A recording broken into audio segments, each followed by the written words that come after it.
ask you something. Have you ever designed a stunning garment, perfect silhouettes, gorgeous fabric, the kind of piece that makes a stylist cry, and then the cost comes back, and suddenly everyone in the room looks like they are attending a funeral? Why does one shirt retail for $29 while another, which looks suspiciously similar, sells for $149? Why do factories work 12 months in a year and still make no money? And why do designers get shocked when buyers reject a sample for being too expensive? Today, we are breaking down the beast called garment costing, the part of fashion nobody wants to talk about, but everybody should. In the next few minutes, you will learn 1. Why cost decides whether your design survives. 2. How a $3 decision becomes a $30 disaster. 3. And why fabric is not romantic, but it is mathematical. By the end of episode 1, you just don't understand costing, you'll respect it. So let's go.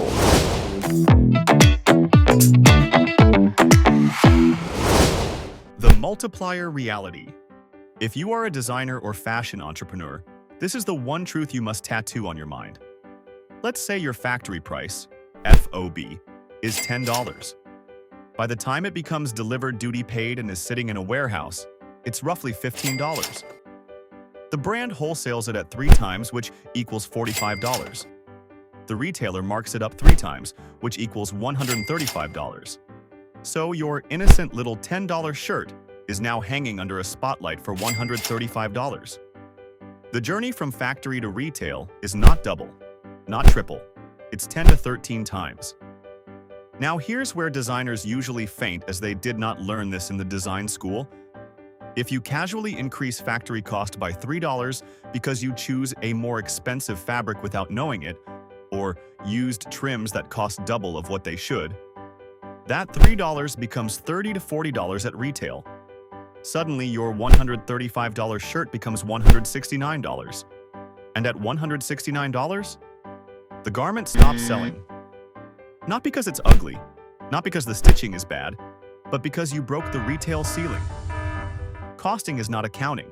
Costing is strategy. Small moves at factory level become big consequences at retail level. This is why costing matters. Now let's break it down from the biggest monster to the smallest parasite. 1. Fabric, the heavyweight champion. Fabric is the king, the lion, the heavyweight champion of garment costing. It contributes 50% to 70% of total cost. Fabric costing includes price per meter, consumption, width, shrinkage, wastage, marker efficiency, defects. If you miscalculate consumption by 3% on a 50,000-piece order, that's not a rounding error. That's a financial accident. Designers dream about silhouettes. Factories dream about yield. Yield wins. Fabric is not poetry. Fabric is mathematics. 2. Making cost, the cheap labor myth. Next, making cost, or CMT. Cut, make, trim. People love to say, labor is cheap. No, labor is not cheap. Inefficiency is expensive. Making cost depends on SAM, standard allowed minutes, the order quantity, operator skill, line efficiency, machine downtime, rework, thread breaks, learning curves, wages in the country from where you buy. If your garment takes 22 minutes instead of 18, multiply that by 100,000 pieces. That 4-minute mistake is not a mistake. It's margin murder. 3. Washing and finishing, the glamorous cost trap. This is where designers fall in love and costing managers fall into depression. Enzyme wash, stone wash, laser distress, PP spray, ozone, garment dye, vintage fade, destroyed look. Every wash adds money, handling, risk, shade variation, rejection probability. Raw denim is cheap. Vintage 1994 apocalypse fade is not. Washing isn't aesthetics. Washing is arithmetic disguised as art. 4. Trims, the silent accumulators.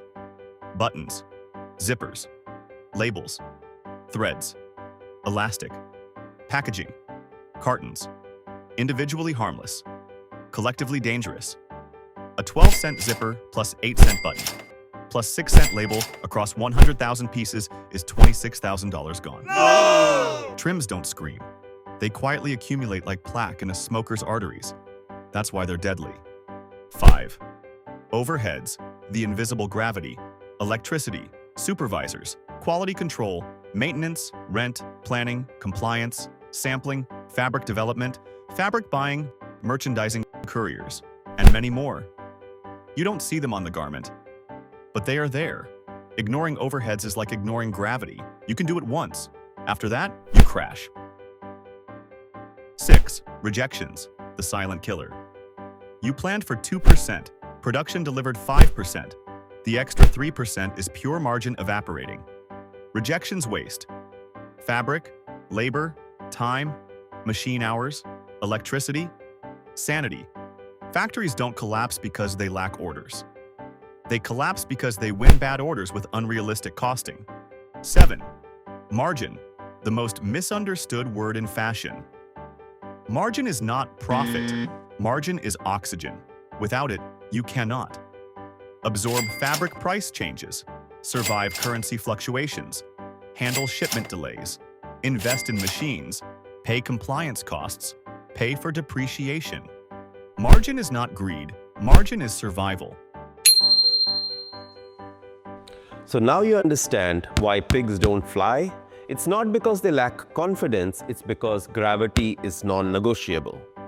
And the same gravity applies to your garment. A $10 factory price does not magically stay $10. It multiplies, it amplifies, it climbs until it's hanging under the bright lights for $135.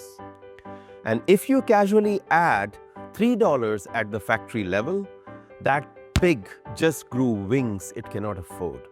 Fashion may look glamorous, but underneath the spotlight, it's brutally mathematical, and maths always wins. If this episode changed how you look at costing, episode 2 will change how you control it.